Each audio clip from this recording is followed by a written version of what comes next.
जय राधा माधव कुंज बिहारी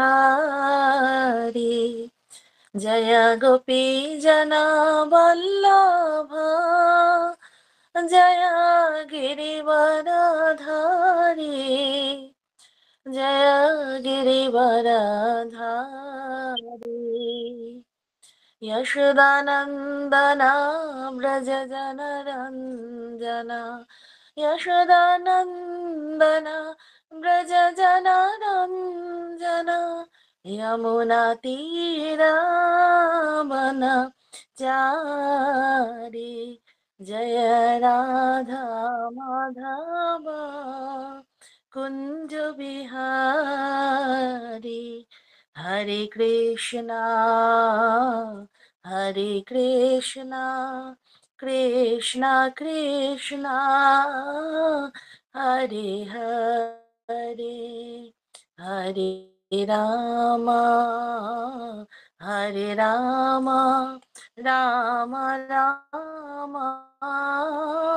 हरे हरे जय राधा माधव जय राधा माधव राधा माधव जय राधा माधव जय पंचतत्व जय पंचतत्व पंचतत्व जय पंचतत्व जय गौरानिताई जय गौरानिताई गौरानिताई जय गौरानिताई जय जय प्रभुपाद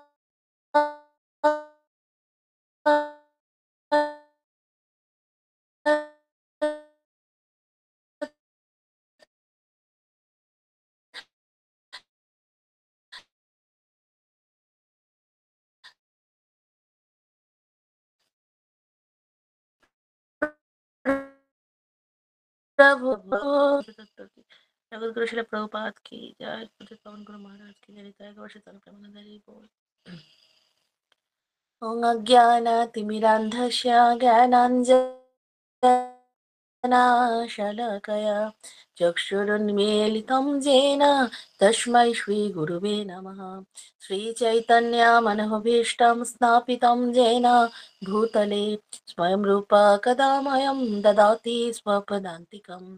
वन्देऽहं श्रीगुरु श्रीयुतपदकमलं श्रीगुरुं वैष्णवांश्च श्रीरूपं सग्रजातं सहगणा रघुनाथान्वितं तं सजीवं साद्वैतं सावधूतं परिजनासहितं कृष्णचैतन्यदेवं श्रीराधाकृष्णपादं सहगणा ललिता श्रीविशाखान्वितांश्च नमो विष्णुपादाय कृष्णपृष्ठाय भूतले श्रीमते भक्ति वेदांत स्वामी नीति नामिने नमस्ते सरस्वती देवे गौरवाणी प्रचारिणे निर्विशेष शून्यवादी पाश्चात्य देशतारिणे वाञ्छाकल्पतरुभ्यश्च कृपा सिन्धुभ्यो एव च पतितानां पावनेभ्यो वैष्णवेभ्यो नमो नमः। नमो महावदन्नाय कृष्ण प्रेम प्रदायते कृष्णाय कृष्ण चैतन्य नाम्ने गौरतिशे नमः। नित्यानंद नमस्तभं प्रेमानंद प्रदायिने कलो कल्मषनाश जाह्नवापते नमः। पंचतत्मात्मकं कृष्णं भक्तरूप स्वरूपकं भक्तावतारं भक्तखं नमामि भक्तशक्तिकम्। हे कृष्ण करुणा सिन्धु दीनबन्धु जगत्पथे गोपेश गोपिका कान्तो राधा कान्तो नमोस्तुते। तप्त कांचन गौरांगी श्री राधे वृंदावनेश्वरी वृषभानुसुते देवी प्रणमामि हरिप्रिये नीलाचल निवासाय नित्याय परमात्मने बलभद्र सुभद्राभ्यां जगन्नाथाय ते नमः। वृंदावी तुलसी देवै प्रियाय केशवश्च कृष्ण भक्ति प्रदे देवी सत्तवतै नमो नमः। जय श्री कृष्ण चैतन्य प्रभु नित्यानंद श्री अद्वैत गदाधर श्रीवासादि गौर भक्त वृंदा हरे कृष्णा कृष्ण कृष्ण हरे हरे हरे राम राम राम हरे हरे। ओम नमः भगवते वासुदेवाय ओम नमः भगवते वासुदेवाय ओम नमः भगवते वासुदेवाय নারায়ণং নমস্কৃত্যং নরং চৈব নরোত্তমং দেবীং সরস্বতীং ব্যাসং ততো জয়মুদীরয়ে। নষ্টপ্রায়েষু অভদ্রেষু নিত্যং ভাগবত সেবয়া ভগবতীরুত্তমশ্লোকে ভক্তির্ভবতি নষ্টকে। মুখং করোতি বাচাलं পঙ্গুং লঙ্ঘয়তে গিরিं यत्कृपातमहं वन्दे श्रीगुरुदीनतारिणं परमानन्दमाधवं श्रीचैतन्य ईश्वरं। हरि ओं तत्सत्। नमो विष्णुपादाय कृष्णपृष्ठाय भूतले श्रीमते जयपताका स्वामिनीति नामिने। नमो आचार्यपादाय निताय कृपा प्रदायिने गौरकथा नामदाय नगर ग्रामतारिणे। जय जय श्री चैतन्य जय नित्यानंद जय दैत्य चंद्र जय गौर भक्त বৃন্দ। হরে কৃষ্ণ। সকল ভক্তবৃন্দকে আমার সশ্রদ্ধ প্রণাম। আজকে আমরা আদিলীলা ১ আর শ্লোক নাম্বার ৩৬ থেকে আলোচনা করব।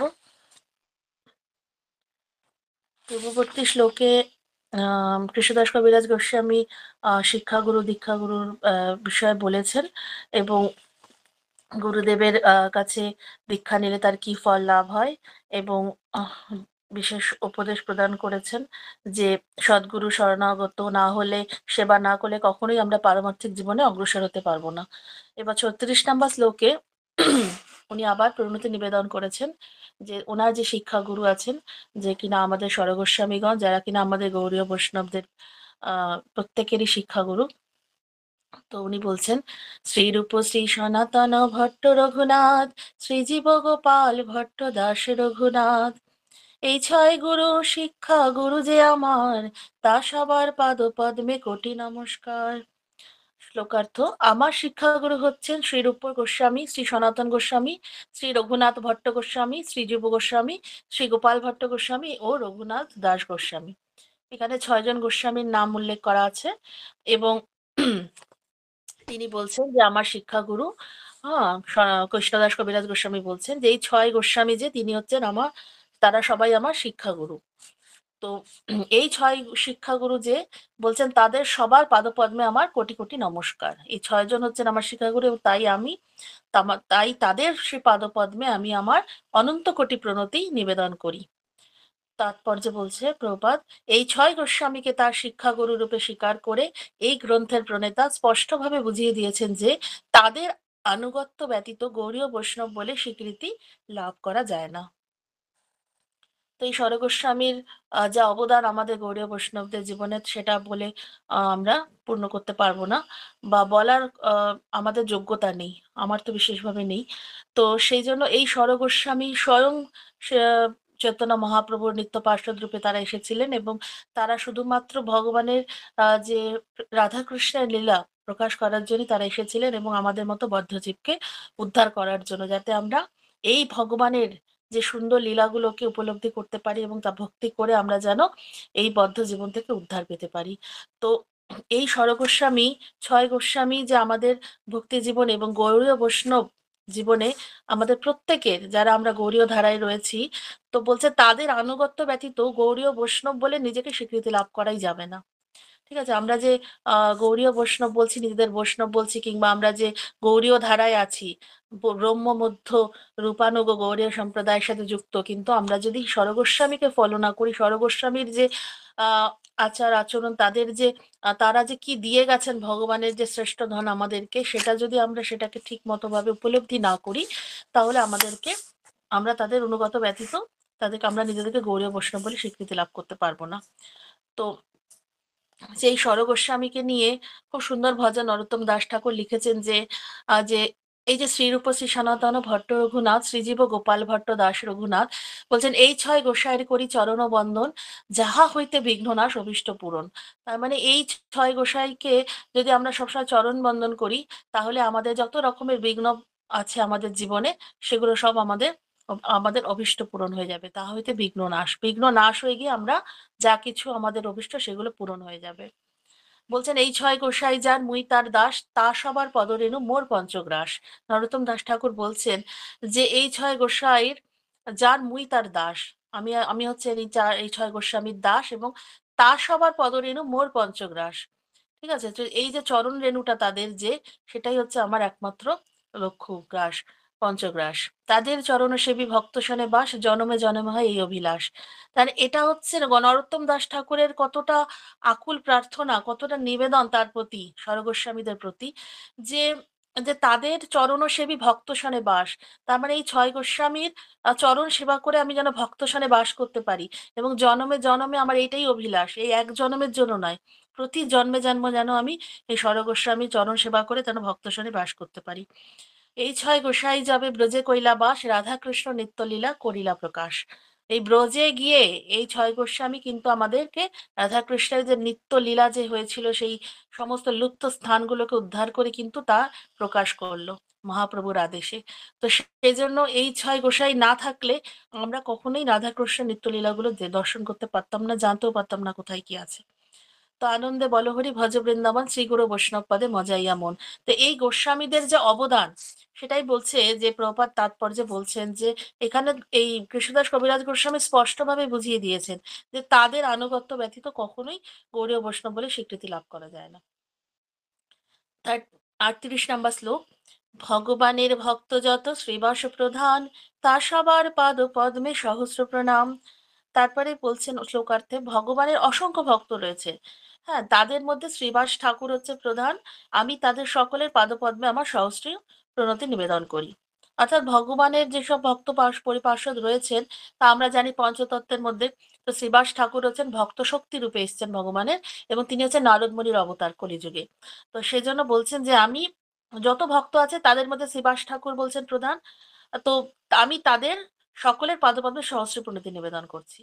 যেহেতু পঞ্চতত্ত্বের মধ্যে নিত্যানন্দ প্রভু স্বয়ং বলরাম, অদ্বৈত আচার্য মহাবিষ্ণু, আর হচ্ছে রাধারানী গদাধর পণ্ডিত, তো এই জন্য বলছে শ্রীবাস ঠাকুর হচ্ছে ভক্ত শক্তি, মানে ভক্ত শ্রেষ্ঠ রূপে এসেছিলেন প্রচার করতে। নারদ মুনি সারাক্ষণ সবসময় ভগবানের নাম তার মুখে থাকেন। তো সেজন্য বলছেন ভক্ত যারা ছিল তাদের মধ্যে শ্রীবাস ঠাকুর ছিলেন প্রধান। সেই জন্য বলছেন তাদের সকলের পাদপদ্মে আমি সহস্র প্রণতি নিবেদন করছি। এটা হচ্ছে কবিরাজ গোস্বামী বলছেন। অদ্বৈত আচার্য প্রভুর অংশ অবতার, তার পাদ পদ্মে কোটি প্রণতি আমার। অদ্বৈত আচার্য হচ্ছেন ভগবানের অংশ অবতার, যাকে বলা হয় মহাবিষ্ণু। আমি তার শ্রী পাদপদ্মে অনন্ত কোটি প্রণতি নিবেদন করি। তিনি অদ্বৈত আচার্যের চরণেও প্রণতি নিবেদন করছেন, যে কিনা ভগবানের অংশ অবতার। নিত্যানন্দ রায় প্রভুর স্বরূপ প্রকাশ, তার পাদ পদ্মে বন্ধ যার মুই দাস। শ্রীমন নিত্যানন্দ রায় হচ্ছেন ভগবানের স্বরূপ প্রকাশ, আমি তার দ্বারা দীক্ষিত হয়েছি, আমি তাই আমি তার শ্রী পাদ পদ্মে বন্দনা করি। নিত্যানন্দ প্রভুকে বলছেন, যিনি কিনা ভগবানের স্বরূপ প্রকাশ, বলরামের অংশ, তাই তার দ্বারা দীক্ষিত হয়েছে, কৃষ্ণদাস কবিরাজ গোস্বামী বলছেন, তাই আমি তার পাদপদ্মে বন্দনা করছি। কারণ নিত্যানন্দ প্রভু হচ্ছেন আদি গুরু, বলরামের অংশ এবং সংকর্ষণ অবতার। তো সেজন্য আমরা কিন্তু সব নিত্যানন্দ প্রভুর থেকেই এসেছি। আমাদের যে দীক্ষা গুরু, তিনি হচ্ছেন নিত্যানন্দ প্রভুরই সেজন্য গুরুরা হয় নিত্যানন্দ, আদি গুরু যেহেতু নিত্যানন্দ প্রভু, সে পরম্পরা ধারায় বলছেন আমি তার কাছ থেকে দীক্ষিত হয়েছি, কৃষ্ণদাস কবিরাজ গোস্বামী বলছেন। সেজন্য তিনি তার কাছে পাদপদ্মে বন্দনা করছেন। গদাধর পণ্ডিতাদি প্রভুর নিজ শক্তি, তা সবার চরণে মোর সহস্র প্রণতি। ভগবানের অন্তরঙ্গা শক্তিদের শ্রী পাদপদ্মে আমি শত সহস্র প্রণতি নিবেদন করি, যাদের মধ্যে শ্রী গদাধর প্রভু হচ্ছেন প্রধান। ভগবানের অন্তরঙ্গা শক্তি যে আছেন, তো রাধারানী যেহেতু অন্তরঙ্গা শক্তি লাদিনী শক্তি, তো সেজন্য বলছে তার মধ্যে হচ্ছেন গদাধর পণ্ডিত হচ্ছেন প্রধান। গদাধর প্রভু হচ্ছে স্বয়ং শ্রীমতী রাধারানী কলিযুগে। তো সেজন্য বলছেন যে অনন্ত অন্তরঙ্গা শক্তির পাদপদ্মে, মানে যত অন্তরঙ্গা শক্তি আছে সবার পাদপদ্মে শত সহস্র প্রণতি করছেন, এবং গদাধর প্রভুকে বলছেন যিনি যার মধ্যে প্রধান, মানে অন্তরঙ্গা শক্তিদের মধ্যে। শ্রীকৃষ্ণ চৈতন্য প্রভু স্বয়ং ভগবান, তাহার পদার বিন্দে অনন্ত প্রণাম। শ্রীকৃষ্ণ চৈতন্য মহাপ্রভু হচ্ছেন স্বয়ং ভগবান, এবং তাই তার শ্রী পাদপদ্মে আমি আমার অনন্ত কোটি প্রণাম নিবেদন করি। তো মহাপ্রভুকে যেহেতু তিনি স্বয়ং ভগবান শ্রীকৃষ্ণ চৈতন্য, রাধা কৃষ্ণ নাহি অন্য, তো সেজন্য তার পাদপদ্মে তিনি কৃষ্ণদাস কবিরাজ গোস্বামী অনন্ত কোটি প্রণতি নিবেদন করছেন।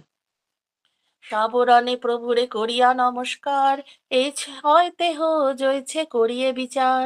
সমস্ত পার্ষদ সহ ভগবানের শ্রী পাদপদ্মে আমার প্রণতি নিবেদন করে আমি এখন সেই ছয় তত্ত্বের বিচারপূর্বক ব্যাখ্যা করার চেষ্টা করব।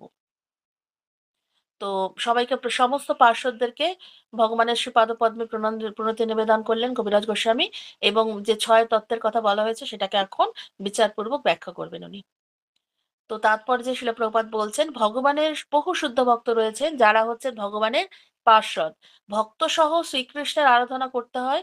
এই সমস্ত ভক্তরূপী ভগবানের প্রকাশ হচ্ছেন ভগবানের নিত্য পরিকর, যাদের মাধ্যমে পরম তত্ত্বের সমীপবর্তী হওয়া যায়।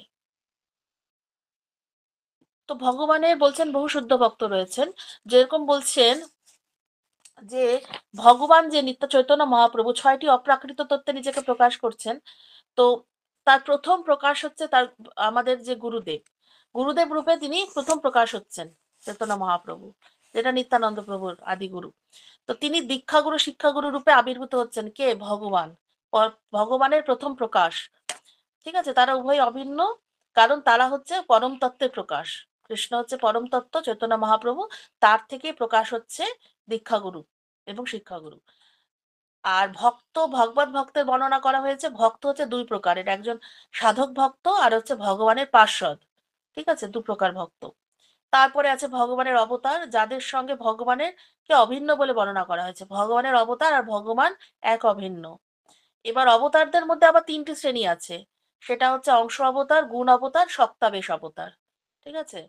তো এই সূত্রে পরমেশ্বর ভগবান হচ্ছে শ্রীকৃষ্ণের স্বরূপ প্রকাশ, এবং তার অপ্রাকৃত লীলাবিলাসের জন্য তিনি ভিন্ন রূপে বিলাস করে তিনি বিগ্রহ প্রকাশের বর্ণনা করেছেন। তো এইভাবেই তার শক্তির প্রকাশ হয়েছে। এবং বিভিন্ন শক্তি ভগবানের রয়েছে, যেরকম বৈকুণ্ঠের লক্ষ্মী, দ্বারকার মহিষী। ঠিক আছে, তার মধ্যে সর্বোত্তম হচ্ছে ব্রজের গোপিকারা। গোপিকারা হচ্ছে সর্বশ্রেষ্ঠ। আর চরমে হচ্ছেন ভগবান স্বয়ং, যিনি হচ্ছেন এই সমস্ত প্রকাশের মূল উৎস। ভগবান হচ্ছেন মেইন, তার থেকেই বিভিন্ন অংশ অবতার, বিভিন্ন গুণ অবতার, সপ্তাবেশ অবতারের প্রকাশ হচ্ছে। এবং এবং বিভিন্ন শক্তি, যেরকম হচ্ছে বৈকুণ্ঠের যে লক্ষ্মী রয়েছে, তারাও ভগবানের শক্তি। আবার দ্বারকার যে রানী রয়েছেন, ভগবানের যতগুলো স্ত্রী রয়েছেন, তো সব তার শক্তি। আবার ব্রজের যত গোপিকা রয়েছেন, ঠিক আছে, যত সখী রয়েছেন, সব হচ্ছে কৃষ্ণেরই শক্তি। তো তাদের মধ্যে বৈকুণ্ঠের লক্ষ্মী, দ্বারকার মহিষী, তার মধ্যে সর্বশ্রেষ্ঠ হচ্ছে ব্রজের গোপিকারা। কিন্তু ভগবান হচ্ছেন মেইন, স্বয়ং ভগবানের এরা সব অংশ প্রকাশ। ঠিক আছে, কারণ যেহেতু ভগবান হচ্ছে পরম তত্ত্ব, সেই জন্য ভগবানের থেকেই এগুলো হচ্ছে উৎস হচ্ছে আসছেন। যদ্যপি আমার গুরু চৈতন্যের দাস, তথাপি জানিয়ে আমি তাহারও প্রকাশ। যদিও আমি জানি যে আমার গুরুদেব হচ্ছেন শ্রী চৈতন্য মহাপ্রভুর দাস, তবুও তিনি হচ্ছেন চৈতন্য মহাপ্রভুর প্রকাশ। অর্থাৎ তারপর যে প্রভাত বলছেন যে প্রতিটি জীব পরমেশ্বর ভগবানের সেবক, তাই না? জীব হচ্ছে কৃষ্ণের নিত্য দাস, আর গুরুদেবও তার সেবক। পরমেশ্বর ভগবানের হচ্ছে জীব সেবক, গুরুদেব সেবক, কিন্তু তবুও গুরুদেব হচ্ছেন ভগবানের প্রকাশ। প্রথম প্রকাশ হচ্ছেন গুরুদেব ভগবানের। তো এই বিশ্বাসকে হৃদয়ে দৃঢ়ভাবে ধারণ করলে শিষ্য কৃষ্ণ ভক্তির মার্গে অগ্রসর হতে পারবেন।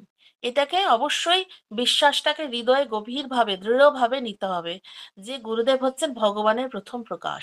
এটাকে ভাবতে হবে, শুধু উপরে ভাবলে হবে না, ভেতর থেকে হৃদয়কে দৃঢ়ভাবে বুঝতে হবে যে গুরুদেবের কৃপা ছাড়া, গুরুদেবের সান্নিধ্য ছাড়া আমরা কখনোই কৃষ্ণ ভক্তিতে এগোতে পারবো না। তাই বলছে শিষ্য কৃষ্ণ ভক্তির মার্গে অগ্রসর হতে পারে শুধুমাত্র এই বিশ্বাসটাকে যদি আমরা দৃঢ়ভাবে নিই। শ্রী গুরুদেব শ্রীকৃষ্ণ থেকে অভিন্ন, কারণ তিনি হচ্ছেন শ্রীকৃষ্ণের প্রকাশ, অংশ প্রকাশ। ঠিক আছে, যিনি স্বয়ং বলরাম, সেই নিত্যানন্দ প্রভু হচ্ছেন কৃষ্ণের প্রথম প্রকাশ। তিনি হচ্ছেন আদি গুরু, আর তিনি কৃষ্ণের লীলায় তাকে সহায়তা করেন। তিনি কৃষ্ণের নিত্য সেবক। বলরামের কথা বলছে, বলরাম আদি গুরু ছিল। আদি গুরু ভগবানের প্রথম প্রকাশ। আদি গুরু মানে গুরুর উনি হচ্ছেন মূল। এবার বলরাম থেকেই গুরুদের উৎপত্তি। আদি গুরু, তার অংশ প্রকাশ হচ্ছে যত গুরুদেব রয়েছেন। তো সেজন্য হচ্ছে বলরাম হচ্ছে নিত্যানন্দ প্রভু, নিত্যানন্দ প্রভু স্বয়ং কৃষ্ণের প্রকাশ। তাই কৃষ্ণ লীলায় উনি সহায়তা করেন। প্রতিটি জীবই হচ্ছে মহাপ্রভুর নিত্য সেবক, তাই গুরুদেব হচ্ছেন মহাপ্রভুর সেবক ছাড়া আর কিছু নন। গুরুদেবের নিত্য বৃত্তি হচ্ছে শিষ্যদের ভগবত সেবায় শিক্ষা দেওয়ার মাধ্যমে ভগবানের সেবা বৃদ্ধি করা। গুরুদেবের কর্তব্য হচ্ছে, গুরুদেব শিষ্যদেরকে চায় ভগবত সেবা যেন তারা বিশেষভাবে শিক্ষা পায় এবং সে দ্বারা তারা সেবা বৃদ্ধি করতে পারে এবং ভগবত ধামে পৌঁছাতে পারে। গুরুদেবের এটাই একমাত্র উদ্দেশ্য। গুরুদেব কখনো নিজেকে ভগবান বলে জাহির করেন না, পক্ষান্তরে তিনি ভগবানের প্রতিনিধিত্ব করেন। শাস্ত্রে এই বিষয়ে সাবধান করে দিয়ে বলা হয়েছে যে কেউ যেন নিজের ভগবানকে জাহির না করে। কিন্তু গুরুদেব যেহেতু ভগবানের সবচাইতে অনুগত ও বিশ্বস্ত সেবক, তাই তাকেও কৃষ্ণের মতো সম্মান প্রদর্শন করতে হয়। গুরুদেব কখনোই ভগবান নয়, কিন্তু ভগবানের প্রতিনিধি, এবং ভগবানের প্রতিনিধিত্ব করছেন যেহেতু তিনি, সেজন্য তাকে ভগবান বলে জাহির করা যাবে না, কিন্তু ভগবানের যেসব মধ্যেও কিছু মাত্রায় রয়েছে, কারণ তিনি ভগবানের সাথে শিষ্যের যোগবন্ধন করছেন। তো সেই জন্য ভগবানের সবচাইতে অনুগত বিশ্বস্ত সেবক হচ্ছেন গুরুদেব। গুরুদেব চাইলেই তার শিষ্যকে ভগবত ধামে নিয়ে যেতে পারেন। শিষ্যেরও কোয়ালিটি লাগবে, তবে গুরুদেব যদি বিশেষ কৃপা করেন, তাহলে শিষ্যও যদি সেই পরিমাণ ভক্তি করেন, তাহলে অবশ্যই সেই গুরুদেব তাকে উদ্ধার করতে পারে। এই জন্য বলছে কৃষ্ণের মতোই সম্মান প্রদর্শন করতে হবে। একবার প্রভুপাদ বিদেশে গুরু পূজা হচ্ছে, তো প্রভুপাদ শিক্ষা দিচ্ছেন তার শিষ্যদেরকে বিদেশে, যে খুব ধুমধাম করে গুরু পূজার আয়োজন করা হয়েছে। তো প্রভুপাদের খুব বিশাল আরতি করছে, অনেক সুন্দর সাজানো টাজানো হয়েছে। তো বাইরের লোকেরা ভাবছে, বুঝতে পারছে না যে এত সুন্দর ভাবে ভগবানের যেরকম আয়োজন করা হয় সেরকম ভাবে। তো দেখছে যে একজন মানুষকে পুজো করছে, একজন মানুষকে আরতি করছে, ভোগ লাগাচ্ছে, যেরকম ব্যাস পূজা করা হয় গুরুদেবের জন্মদিনে। তো প্রভুপাদ তখন তাদেরকে শিক্ষা দেওয়ার জন্য বলছেন যে এটাই হচ্ছে নিয়ম। গুরুদেবকে, কৃষ্ণের যেহেতু প্রতিনিধি, গুরুদেবকে এভাবেই তার পুজো করা উচিত। গুরুদেবের ডেইলি এভাবেই পুজো করা উচিত, তাহলেই ভগবান তাতে খুশি হন। এটা শিক্ষা দেওয়ার জন্য প্রভুপাদ বিশাল আয়োজন করে তাদেরকে শিখিয়েছেন যে এভাবেই গুরুদেবের আরতি, পুজো, জন্মদিন, ব্যাস পূজা এসব উদযাপন করা উচিত। তো এটা হচ্ছে মানে শাস্ত্রের কথা। এটা কেউ নিজের মন গড়া কথা নয়, যে গুরুদেব যেহেতু ভগবানের অনুগত বিশ্বস্ত সেবক, তাই তাকেও কৃষ্ণের মতো সম্মান প্রদর্শন করতাম। গুরুদেব চাইলেই হচ্ছে ভগবানের কাছে তার শিষ্যকে নিয়ে যেতে পারে, কারণ গুরু, কৃষ্ণের কৃপায় গুরু পাওয়া যায়, আর গুরুর কৃপায় কৃষ্ণকে পাওয়া যায়। তো সেজন্য কৃষ্ণ একটা ব্যক্তি হচ্ছে গুরু। ঠিক আছে? তো কৃষ্ণ পারমার্থিক জীবন সম্পর্কে বা কৃষ্ণ সম্পর্কে, যে ভগবান সম্পর্কে যারা জ্ঞান প্রদান করবে বা তথ্য প্রদান করবে, তাকেই বলা হচ্ছে গুরু। যে কিনা শাস্ত্র মেনে, একদম শাস্ত্রে যা বলা হচ্ছে শাস্ত্রের বিধিবিধান অনুযায়ী যাকে যাকে শেখাবে, যা জ্ঞান প্রদর্শন করবে, নিজের মন গড়া কথা বলবে না, কায় মনোবাক্যে শুধু সেবা করাই, সেবা করবে এবং সেটাই শেখাবে। যিনি আচার করবেন এবং প্রচার করবেন, তিনি আচার্য। এবং একমাত্র পারমার্থিক উন্নতির জন্যই তাকে একমাত্র তার শিষ্যকে নির্দেশনা দেবে, এরকম না আর অন্য কিছু বিষয় না, শুধুমাত্র পারমার্থিক কি বিষয়ে উন্নতি করা যায় সেটাই একমাত্র গুরু দেখবেন, তার শিষ্যকে কিভাবে উন্নতি করা যায়। এটাই হচ্ছে গুরু, সদ্গুরুর হচ্ছে নিদর্শন। তো প্রভুপাদ একবার তার শিষ্য নয়নাভিরাম দাস বলে একজন শিষ্য ছিলেন, তাকে একটা চিঠিতে লিখেছেন প্রভুপাদ যে নিজের হৃদয় মার্জন করা এবং অন্যের হৃদয় মার্জন করা, এই দুটি কার্য অবশ্যই যুগপৎ চালিয়ে যেতে হবে। মানে নিজের হৃদয়কে মার্জন করতে হবে, প্লাস অন্যের হৃদয়কেও মার্জন করতে হবে। তা কি করে মার্জন করবে? শাস্ত্র, শাস্ত্র শিক্ষা নিজে পড়তে হবে, অন্যকেও প্রদান করতে হবে। তার মানে প্রচার করতে হবে। আমরা যা কিছু জ্ঞান পাচ্ছি সেটাকে অন্যের মাধ্যমেও অন্যকে দিতে হবে। শুধু নিজে শুনলাম, নিজে শিখলাম, তাহলে হবে না। তো সেজন্য বলছে নিজের হৃদয়, আমরা যা যা কিছু শিখছি, যা নিজের হৃদয়কে যে কলুষিত, ওটাকে মার্জনা করছি, অন্যের হৃদয়কেও মার্জনা করতে হবে। দুটো একসাথে করতে হবে। শুধু নিজের হৃদয় মার্জনা করলে হবে না, তাহলে স্বার্থপর হয়ে যাবে মানুষ। আমাদের সকলের প্রকৃত শুদ্ধ বাসনা হয়তো নেই, শুধু পূর্ণ শুদ্ধ হতে চেষ্টা করছি, এবং অন্যদেরকেও যতদূর সম্ভব শুদ্ধ করার চেষ্টা করছি। কারণ আমাদের, সত্যি কথা, সকলের প্রকৃত শুদ্ধ হওয়ার বাসনা নেই, হতেই পারে না। কারণ আমাদের যদি সেরকম বাসনা থাকতো, আমরা সব সময় ভগবানকে নিয়েই থাকতাম, আমরা এই জড়জাগতিক ভৌতিক জীবন নিয়ে অত চিন্তাই করতাম না, নিজেদের সুখ স্বাচ্ছন্দ্য নিয়ে ভাবতাম না। আমরা একমাত্র ভৌতিক জগতের মধ্যে কোন রকম চেষ্টা করছি ভক্তি করার। তো সেজন্য প্রপাত বলছেন যে আমাদের হৃদয়ে প্রত্যেকের সকল শুদ্ধ বাসনা নেই, শুধু আমরা পূর্ণ শুদ্ধ হতে চেষ্টা করছি, এবং অন্যদেরকেও যতদূর সম্ভব শুদ্ধ করার চেষ্টা করছি। তো শিক্ষা ও দীক্ষা দুটি সমান্তরাল পন্থা। ঠিক আছে? একটিকে বাদ দিয়ে আরেকটি হবে না। শিক্ষা অর্জন করলেই দীক্ষা হবে। শিক্ষা, যার সঠিক শিক্ষা থাকবে সেই দীক্ষা পেতে পারে। তাই বলছে শিক্ষা দীক্ষা দুটি সমান্তরাল পন্থা, একটিকে বাদ দিয়ে আরেকটি হয় না। শিক্ষা মানে জ্ঞান অর্জন, আর দীক্ষা মানে হচ্ছে আধ্যাত্মিক উপলব্ধির সূচনা। ঠিক আছে? তাই প্রত্যেক শিষ্যের উচিত নিজের আধ্যাত্মিক উন্নতির জন্য সচেষ্ট হওয়া এবং অন্যকেও সহায়তা করা। শিলা প্রভুপাদ বলছেন প্রত্যেকের উচিত নিজের আধ্যাত্মিক উন্নতির জন্য চেষ্টা করা এবং অন্যকেও সহায়তা করা। তো দীক্ষার গুরুত্ব এটাই হচ্ছে যে ভগবানকে হৃদয়ে যে ধারণ করবে সেই রকম উপযুক্ত ব্যক্তির দ্বারাই দীক্ষিত হওয়া এবং হৃদয়ে ভগবানকে ধারণা করার ক্ষমতা লাভ করা। যেই ব্যক্তি, যে শুদ্ধ ভক্ত, যে গুরুদেব নিজে ভগবানকে হৃদয় ধারণ করেছেন, সেই অন্যকে দিতে পারবে, সেই ভগবানকে আরেকজনের হৃদয় ট্রান্সফার করতে পারবে। তো সেই জন্য সেরকম যে ভগবানকে হৃদয় ধারণ করেছে সেই রকম শুদ্ধ ব্যক্তি, উপযুক্ত ব্যক্তির কাছ থেকে, সদ্গুরুর কাছ থেকেই দীক্ষা গ্রহণ আমাদের করা উচিত। এটাই হচ্ছে দীক্ষার মহত্ব। তো যতক্ষণ পর্যন্ত একজন যথার্থ গুরুদেব, যিনি কিনা নিজের হৃদয় পরমেশ্বর ভগবানকে ধারণ করেছেন, তার কাছে দীক্ষিত হতে না পারা যায়, ততক্ষণ পরমেশ্বর ভগবানকে উপলব্ধি করা যাবে না। এটা শাস্ত্রের কথা, ভাগবতমে আছে, চৈতন্য চৈতামৃতের মধ্যলীলায় আছে, 15 নম্বর অধ্যায় 108 নম্বর শ্লোকে। তো ভগবান সবসময় বলছেন যে গুরুদেবের কৃপা ও তার কাছ থেকে প্রাপ্ত জ্ঞানের মাধ্যমেই আমরা এই সংসার রূপ সমুদ্র থেকে উদ্ধার পেতে পারি এবং মানব জীবনকে সার্থক করতে পারি। তো মানব জীবনের উদ্দেশ্য হচ্ছে পারমার্থিক সাফল্য। কারণ মানব জীবনে আমরা সবকিছু পেয়েছি, কিন্তু মেইন যেটা, যেটা এই জড়জগতের বন্ধন থেকে উদ্ধার করার যেটা মেইন উদ্দেশ্য, লক্ষ্য, সেটাকে আমরা ভুলে গেছি। তো সেটা আমাদের একমাত্র উদ্দেশ্য হচ্ছে পারমার্থিক সাফল্য। বাকি তো সবকিছু দিক দিয়ে সাকসেস পেয়েছি, কিন্তু পারমার্থিক দিক থেকে মনুষ্য জীবনটা পিছিয়ে রয়েছে আমাদের। তো সেটাই একমাত্র উদ্দেশ্য। তাই আমাদেরকে ভগবত ধামে ফিরে যাওয়ার একমাত্র উদ্দেশ্য, একমাত্র লক্ষ্যটাকে ঠিক রেখে আমাদেরকে যথার্থ গুরুদেবের কাছ থেকে দীক্ষা গ্রহণ করলেই আমরা সেটা আরো বেশি করে আমরা সেটাকে উপলব্ধি করতে পারবো এবং আমরা ভগবানকে ডাইরেক্ট কানেক্ট করতে পারবো। কারণ যে যে কিনা সৎ গুরুদেব সবসময় ভগবানের সাথে কানেক্টিং থাকে, ভগবানকে হৃদয় ধারণ করে। তো ভগবানকে যখন হৃদয় ধারণ করছে, ভগবান তার হৃদয়ে আছে, তাহলে সেই তো আরেকজনকে দিতে পারবে, তাই না? তো সেই জন্য তো এরকম সদ্গুরুদেবের কাছ থেকেই আমাদের দীক্ষা গ্রহণ করা উচিত।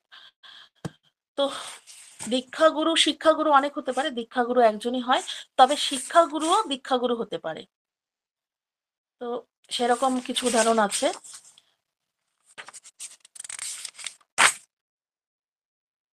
তো কৃষ্ণ ভাবনার জন্য আমাদেরকে দীক্ষাগুরু আবশ্যক। কিন্তু কেন আবশ্যক? কারণ দীক্ষাগুরু, যেটা বললাম, দীক্ষাগুরুই হচ্ছে আমাদের কৃষ্ণ ভক্তিতে আমাদেরকে কৃষ্ণের কাছে নিয়ে যেতে সাহায্য করে। আবার অনেক সময় দেখা যায় শিক্ষাগুরুই দীক্ষাগুরু হয়ে যায়, কারণ প্রকৃত শিক্ষা যে দিচ্ছে সেই আমাদের গুরু। কিন্তু শিক্ষাগুরুর কাছে আমরা সব সময় হয়তো দেখা যায় যে আহ অনেক সময় দেখা যায় তো আমাদের কাছে থাকে না, অনেক দূরে থাকে বা তার সাথে কানেক্ট করতে পারছি না আমরা। তখন যথার্থ শিক্ষাগুরু যে আছে, আমাদেরকে পারমার্থিক পথে এগিয়ে নিয়ে যাচ্ছে, তার কাছে গিয়ে আমরা কোনো বিষয়ে শিক্ষা গ্রহণ করতে পারি, যেটা কিনা আমাদেরকে গুরুদেবের সাথে ভক্তি পথে আরো আমাদেরকে গুরুদেবের সেবা করাতে সাহায্য করবে, বা কৃষ্ণ ভক্তিতে আমরা আরো বেশি দ্রুত এগোতে পারবো। আর ধ্রুব মহারাজের ক্ষেত্রে দেখা যায় তার মাতা যে সুনীতি মাতা, সে তার শিক্ষাগুরু ছিলেন। কারণ তিনি তাকে যথার্থ লাইন দেখিয়েছিলেন, যে যে বলেছিলেন যাও তুমি গিয়ে, যখন যে পরম তত্ত্বের পরমাত্মা যখন ধ্যান করতে চেয়েছিলেন জঙ্গলে গিয়ে, তার কুমাতা বলেছিল, তো তখন তিনি যে তখন তার মা বলেছিল ঠিক আছে তোমাকে যেতে বলছে, তুমি যাও বনে গিয়ে তুমি ভগবানের তপস্যা করো। সেই সেই জন্য তাকে বলা হয় যে সুনীতি মাতা ছিলেন তার শিক্ষাগুরু। কারণ তাকে তিনি এই সঠিক পথে সন্ধান দিয়েছিলেন, যেখানে তার দ্বারা তিনি কিন্তু আজকে ভগবানের সেই সময় ভক্তি পথে কতটা ভগবানের ডাইরেক্ট সান্নিধ্য লাভ করেছিলেন এবং ধ্রুবলোকে ভগবান তাকে নিয়ে গিয়েছিলেন। কিন্তু পরবর্তীতে দেখা যায় যে নারদ মুনি তাকে দীক্ষা দিয়ে তার দীক্ষাগুরু রূপে স্বীকার করেন, দীক্ষা মানে শিষ্যরূপে স্বীকার করেন সে নারদ মুনি। কিন্তু কিন্তু সুনীতি মাতা তাকে যে যে মেইন যে দিকের নির্দেশটা দিয়েছিল, যে বনে গিয়ে যে তপস্যা করা, ভগবানের ধ্যান করা, সেটা কিন্তু সেটাই হচ্ছে একজন যথার্থ শিক্ষাগুরুর লক্ষণ, যে সঠিক পথে তাকে দিক নির্দেশ করা। আর সুনীতি মাতা যেহেতু একজন স্ত্রী ছিলেন এবং তিনি বিশেষভাবে মা ছিলেন, তো সেজন্য তার দীক্ষাগুরু হতে পারেননি। কারণ শাস্ত্রের নির্দেশ আছে কোনো পিতা মাতা দীক্ষাগুরু হতে পারে না কোনো সন্তানের। তো সেজন্য শিক্ষাগুরু হতে পারে, দীক্ষাগুরু হতে পারে না। সেজন্য তিনি পরবর্তীকালে নারদ মুনির কাছ থেকে দীক্ষা গ্রহণ করেন এবং নারদ মুনি তাকে যথাযথভাবে শিক্ষা দেন এবং তার ফলে তিনি বৈকুণ্ঠে, পরবর্তীতে তিনি ভগবান তার জন্য বৈকুণ্ঠে না নিয়ে গিয়ে তাকে আলাদা করে ধ্রুবলোক করে দেন, যেখানে তিনি শুদ্ধ ভক্তরাই যায় ধ্রুব মহারাজের মতো, যারা কিনা একনিষ্ঠ ভক্তি করে ভগবান ধামে যেতে পারে। তাদের মধ্যে একটাই শুধু উদ্দেশ্য থাকে, ভগবান, ভগবান ছাড়া তারা কিছু নেই। শয়নে স্বপনে জাগরণে শুধু কৃষ্ণ, কৃষ্ণকে নিয়ে যারা চিন্তা করে তারাই একমাত্র ওই ধ্রুবলোকে যায়। শুদ্ধ ভক্তরা অনেক উচ্চ স্তরের। তো সেরকম ভাবেই তপস্যা করেছিলেন ধ্রুব মহারাজ। যখন তার সামনে ভগবান স্বয়ং প্রকটিত হন এবং ভগবান তাকে বলেন যে তুমি কি বর চাও, তোমাকে সংসারের সমস্ত কিছু ঐশ্বর্য দিতে ভগবান রাজি ছিলেন, কিন্তু তিনি বলেছিলেন না, আমার কিছুই চাই না, আমি জানো জন্মে জন্মে তোমার সেবা করতে পারি, তোমার জানো তোমার স্মরণে থাকতে পারি, তোমার সেবা করে যেতে পারি। তো এটাই হচ্ছে শুদ্ধ ভক্তের লক্ষণ। ভগবানের যারা শুদ্ধ ভক্তি করে, যারা, তারা কিছুই চায় না। তো একবার শিল প্রভুপাদ একদিন বিগ্রহ আছে, নিতাই নিতাই গৌর সুন্দর এবং রাধা মাধব, তো কোন এক মন্দিরে বলছি, তো সেখানে দাঁড়িয়ে প্রার্থনা করছেন হাত জোড় করে। তো একজন তার শিষ্য ছিলেন, তো সে এসে অবাক হয়ে গেছেন প্রভুপাদের এই আচরণ দেখে। বলছেন, প্রভুপাদ, আপনি এতক্ষণ ধরে এক মনে কি প্রার্থনা করছিলেন? তো শিলা প্রভুপাদ তার দিকে তাকিয়ে বললেন, আমি প্রতিদিনের মতোই প্রার্থনা করছি যেন আমি কখনো এই ভগবানের সেবা থেকে বঞ্চিত না হই। তো এ থেকে আমরা বুঝতে পারি, আহ এ থেকে আমরা বুঝতে পারি যে ভগবানের নিত্য সিদ্ধ যে সেবক, ভগবানের নিত্য পার্শ্বদ যে শিলা প্রভুপাদ, তিনি কিনা সারা বিশ্বে প্রচার করছেন, এত উন্নত স্তরে উত্তম অধিকারী ভক্ত, ভগবানের সপ্তাবেশ অবতার শিলা প্রভুপাদ, তিনি অব্দি রাধাকৃষ্ণ নিতাই গৌরের সামনে প্রার্থনা করছেন যে যেন আমি তার সেবা থেকে বঞ্চিত না হই। এটা কতটা আমাদের জন্য শিক্ষার বিষয়, এবং প্রত্যেকটা ভক্তের ক্ষেত্রে যে যে একজন শুদ্ধ ভক্ত ভগবানের কাছে প্রার্থনা করছেন যে তিনি যেন সেবা থেকে বঞ্চিত না হয়, যে কিনা এত সেবা করছেন এবং ভগবান তাকে ডাইরেক্ট সেবা করাচ্ছেন এবং ডাইরেক্ট ভগবান তার মাথার উপরে রয়েছেন, কৃপা করছেন দু হাত দিয়ে, সে কিনা ভগবানের কাছে প্রার্থনা করছেন। আর আমরা ছোট মোটো কিছু একটা সেবা করে একটু কিছু বড় হয়ে গেলেই আমাদের আর অহংকারের মাত্রা এত উপরে উঠে যায়। কারণ আমরা হচ্ছি, আমাদের মধ্যে অনর্থ নিবৃত্তি প্রচুর পরিমাণে, আমাদের হচ্ছে কাম ক্রোধ লোভ মদ মোহ মাৎসর্য এত বেশি পরিমাণে রয়েছে যে আমরা এত বেশি অহংকারী হয়ে যাই, আমাদের মধ্যে অহংকারটা এত বেশি হয় যে আমরা বুঝতে পারি না আমাদের লেভেলটা কোথায়। আমরা এত বেশি, আমরা নিজেদেরকে অনেক বড় ভেবে বসি। তো সেই কারণে আমরা নিজেদেরকে অহংকারের বশে আমাদের সেই কারণেই পতন হয়ে যায়। আমরা অন্যের সাথে নিজেদের তুলনা করি, ঠিক আছে, নিজেদেরকে বড় ভাবি, অন্যদেরকে ছোট করার চেষ্টা করি, সেই কারণে। কিন্তু প্রভুপাদের মতো যারা শুদ্ধ ভক্ত, যারা ভগবানের নিত্য পার্ষদ, এবং যারা কিনা ভক্তদের উদ্ধার করার জন্য এই ভগবত ধামে থেকে চলে এসে এই জড়জগতে বিচরণ করছেন, তো তাদের মতো শুদ্ধ ভক্তরা কত মায়াকে ভয় পায়, যে মায়াদেবী যাতে তাকে না গ্রাস করতে পারে, সেই জন্য মায়াদেবীর প্রলোভন থেকে বাঁচার জন্য সব সময় প্রার্থনা করেন ভগবানের চরণে। তো ভগবান যেন তাদেরকে সব সময় রক্ষা করেন। তো আমরা তো কিছুই ভক্তি করি না, সেই হিসেবে আমাদের কতটা পরিমাণ ভগবানের কাছে প্রার্থনা নিবেদন করা উচিত। সব সময় আমাদেরকে করুণা ভিক্ষা করা উচিত যে আমরা যেন কোনো না কোনো ভাবেই যেন এই সেবা থেকে বঞ্চিত না হই। এত সুন্দর ভগবান আমাদেরকে সবকিছু দিয়েছেন, সমস্ত অঙ্গ প্রত্যঙ্গ দিয়েছেন, সবকিছু সব ঠিকঠাক দিয়েছেন, তো কেন আমরা ভগবানের সেবা করব না, কেন আমরা ভক্তি করব না? এটা যেন আমাদের মধ্যে সবসময় আসে, যেন আমরা এই মনুষ্য জীবনটা পেয়েছি এত দুর্লভ, যেন আমরা এই জীবনেই ভক্তি করতে পারি এত সুন্দরভাবে, যেন আমাদেরকে আর ভগবত ধাম থেকে এখানে ফিরে না আসতে হয়। যদিও বা আসি, যেন আমরা সেই রকম ভক্ত পরিবারে জন্মগ্রহণ করি, এরকম যেন সাধু সঙ্গ পাই, শুদ্ধ বৈষ্ণবের সঙ্গ পাই, সদ্গুরুদেবের কৃপা পাই, এরকম আমাদের চিন্তা ভাবনা করা উচিত। যত আমরা বেশি ভগবানের প্রতি শরণাগতি হবে, আমাদের ভক্তি তত বেশি রুচি হবে, মানে ভক্তির রুচি বাড়বে। এবং শুদ্ধ ভক্তের সান্নিধ্য, শুদ্ধ ভক্তের সঙ্গ, এগুলো অনেক বেশি দরকার আমাদের ভক্তির জীবনে। যত বেশি আমরা শুদ্ধ ভগবত ভক্তের সঙ্গ করব, তাদের শ্রীমুখ থেকে ভগবত কথা শুনবো, ভগবানের লীলা কথা শুনবো, এবং এই যে শুদ্ধ ভক্ত শিলা প্রভুপাদের দ্বারা যে রচিত গ্রন্থ, সেই গ্রন্থ যত বেশি অধ্যয়ন করব, শ্রবণ করব, তত আমাদের হৃদয় কলুষিত হবে, দূর হবে।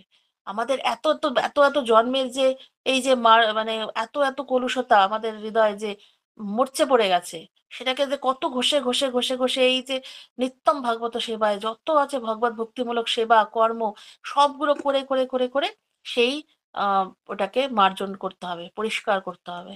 এতদিনে জং পড়ে যাওয়া লোহার উপরে মরচে, সেটাকে পরিষ্কার করার জন্য আমাদেরকে কতটা ভগবত ভক্তি সেবা আমাদেরকে পরায়ণ হতে হবে, তাহলেই আমরা এই ভগবানের কৃপা লাভ করতে পারবো। কারণ শ্রী চৈতন্য মহাপ্রভু এসছেন এই কলিযুগে মহাবদান্য রূপ নিয়ে, এবং তিনি এত কৃপালু যে তিনি শুধুমাত্র নাম সংকীর্তনের মাধ্যমেই ভক্তদেরকে উদ্ধার করে দিচ্ছেন। শুধু নাম, হরিনাম, আর নাম সংকীর্তন, হরিনাম সংকীর্তন এবং শুদ্ধ নাম জপ, মহামন্ত্র জপের মাধ্যমে কৃপা করছেন। আর তো কিছু মানে এত সুযোগ কোনো যুগেই আমরা পেতে পারবো না, যেটা কিনা এই কলিযুগে পাওয়া যায়। তো সেজন্য ভগবানের যে সেবক গুরুদেব, ভগবানের সবচাইতে অনুগত, সেই কৃষ্ণের মতো তাকে সম্মান প্রদর্শন করা উচিত, এবং তার কৃপাতেই আমরা কৃষ্ণকে কৃপা পাবো, কৃষ্ণের দর্শন পাবো, কৃষ্ণের সেবা করতে পারবো। গুরু কৃষ্ণ রূপ হন শাস্ত্রের প্রমাণে, গুরু রূপে কৃষ্ণ কৃপা করেন ভক্তগণে। তো শাস্ত্রের প্রমাণ অনুসারে গুরুদেব হচ্ছেন শ্রীকৃষ্ণ থেকে অভিন্ন। গুরু রূপে শ্রীকৃষ্ণ তার ভক্তদের কৃপাপূর্বক উদ্ধার করেন। মানে গুরু রূপেই কৃষ্ণ আসেন, যেটা কিনা আদিগুরু বলরাম এবং তারই প্রকাশ, অংশ প্রকাশ গুরুদেব। তো তিনি সেভাবেই কৃষ্ণরূপে তার ভক্তদের কৃপাপূর্বক উদ্ধার করেন। তাৎপর্য শ্লোক নাম্বার 45। শ্রী গুরুদেবের সঙ্গে শিষ্যের সম্পর্ক পরমেশ্বর ভগবানের সঙ্গে তার সম্পর্কের মতোই। গুরুদেব সর্বদাই মনে করেন যে তিনি পরমেশ্বর ভগবানের অতি দীন সেবক, কিন্তু শিষ্যের কর্তব্য হচ্ছে তাকে সর্বদাই ভগবানের প্রতিনিধি রূপে দর্শন করা। ঠিক আছে? তো গুরুদেবের সঙ্গে শিষ্যের সম্পর্ক হচ্ছে ভগবানের সঙ্গে তার সম্পর্কের মতো। আর গুরুদেব, সদ্গুরুদেব কিন্তু কখনোই নিজেকে ভগবানও বলবেন না, ভগবান বলে নিজেকে জাহিরও করবেন না, এবং তিনি সব সময় ভগবানের দীন ও হীন সেবক ভাববেন। কিন্তু শিষ্যের কর্তব্য কি? সর্বদাই তাকে ভগবানের প্রতিনিধি রূপে দর্শন করা। কারণ আমরা তো শাস্ত্র পড়ে জেনেছি যে তিনি হচ্ছেন সত্যি কথা, সদ্গুরুদেব হচ্ছেন ভগবানের প্রতিনিধি। তো সেজন্য আমাদের প্রত্যেক শিষ্যের কর্তব্য হচ্ছে যে গুরুদেবকে ভগবানের প্রতিনিধি রূপে দর্শন করা। কারণ গুরুদেব কৃপা করলেই আমরা কৃষ্ণের কৃপা পাবো, এটা আমাদের সবসময় মনে রাখতে হবে। সেই জন্য গুরুদেব তো অবশ্যই পরমেশ্বর ভগবানের দীনসেবক রূপে নিজেকে মনে করবেন, কিন্তু শিষ্যের কর্তব্য হচ্ছে ভগবানের প্রতিনিধি রূপে তাকে সেবা পূজা করা, তাকে সব সময় সেই জ্ঞানে পূজা করা, ভগবানের যে প্রতিনিধি রূপে এবং তার প্রিয় ভক্ত, ভগবানের প্রিয় ভক্ত রূপে। কারণ গুরুদেবকে আমরা যত বেশি সেবা করব, ভগবান তত বেশি খুশি হবে, কারণ গুরুদেব হচ্ছেন ভগবানের খুব কাছের ভীষণ প্রিয়। তো যখন আমরা কোনো প্রিয় মানুষকে, আমরা যাকে ভালোবাসি তাকে যদি কেউ ভালোবাসে, আমাদেরও ভালো লাগে। তো ভগবানের প্রিয় ভক্ত যখন কেউ পুজো করবে, ভালো গুণগান করবে, ভালোবাসবে, তখন ভগবানও অনেক খুশি হবেন। তো আমাদের প্রত্যেক সময় গুরুদেবের মহিমা কীর্তন, গুরুদেবের লীলা, এগুলো অধ্যয়ন করা উচিত, শ্রবণ করা উচিত, ঠিক আছে, পড়া উচিত। এবং তাও আর কৃষ্ণের লীলাও পড়া, সব সময় কৃষ্ণের লীলা কথা শোনা উচিত, পড়া উচিত। তাহলে গুরুদেবও খুশি হবেন, এবং গুরুদেবের লীলা কথা শুনলে কৃষ্ণ খুশি হবেন। তো এটাই হচ্ছে এক অভিন্ন। তো শাস্ত্র অনুসারে গুরুদেব কৃষ্ণ থেকে অভিন্ন রূপ। ঠিক আছে? এই আজকে আমরা 45 নম্বর শ্লোক অব্দি আলোচনা করলাম। আগামীকাল আমরা 46 নম্বর শ্লোক থেকে আবার পুনরায় পাঠ করব। সকলকে অসংখ্য ধন্যবাদ। হরে কৃষ্ণ কৃষ্ণ কৃষ্ণ হরে হরে, হরে রাম রাম রাম হরে হরে।